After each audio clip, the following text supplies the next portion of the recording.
Welcome to this explainer on isomerism, where we're going to dive into the absolutely fascinating world of molecular doppelgangers.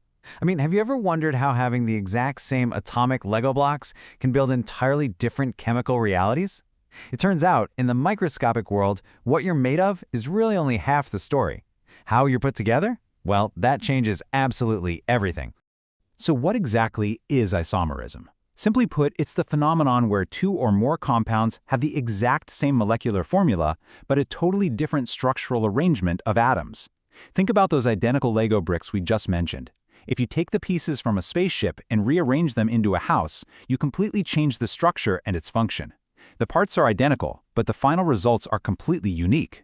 To make sense of all this, here is our roadmap for today. We'll start with 1, the molecular doppelgangers. Then 2, structural isomers rearranging connections. 3, changing the functional group.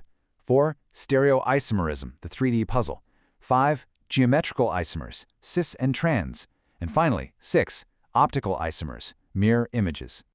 Let's kick things off with section 1, the molecular doppelgangers. We really need to look at the big picture first to understand these molecular twins. You see, every isomer falls into one of two primary branches. The first branch is structural isomerism. This is where the actual physical connections change, like atom A is just no longer attached to atom B. The second branch is stereoisomerism. Here the connections stay exactly the same, but the 3D shape, how those atoms actually project into the space around them, is what changes. All right, moving to section 2, structural isomers, rearranging connections. Now that we've got the stage set, let's see what happens when we physically rearrange that carbon skeleton. This brilliantly illustrates two main types of structural isomers. On the top, we've got chain isomerism. Notice how you can take a straight chain of 4 carbon atoms, that's butane, and just snap off an end piece to create a shorter 3-carbon chain with a branch, giving us methylpropane. It's the exact same atoms, just a different skeleton length. And then right below that, we have position isomerism.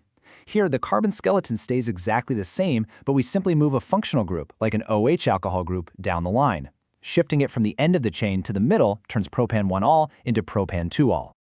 Which brings us to section 3, changing the functional group. What happens when rearranging those connections is so drastic that it creates an entirely new functional identity? You might be asking, does this microscopic rearranging actually matter in the real world? Oh, absolutely. Just look at the properties of these two compounds. They are made of the exact same atoms, 4 carbons, 8 hydrogens, and 2 oxygens.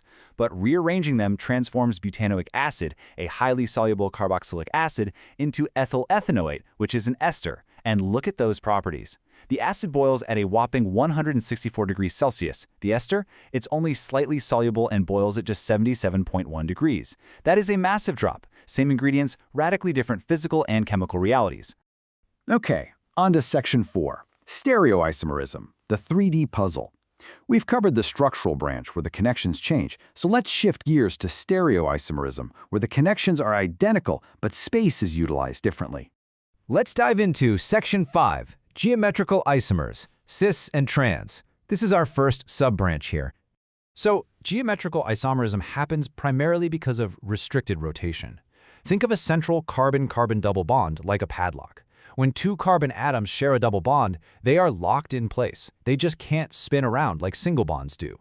Because that central lock holds the molecule rigid, the groups attached to it are stuck. Notice how the 2 CH3 groups are locked on the exact same side of the double bond in the cis isomer on the left. But on the right, in the trans isomer, those identical CH3 groups are locked diagonally across from each other on completely opposite sides. Same connections, totally different geometries.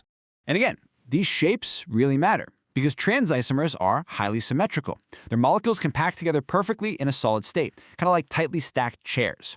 This highly efficient packing gives trans isomers a much higher melting point because it takes way more energy to break that solid crystal structure apart.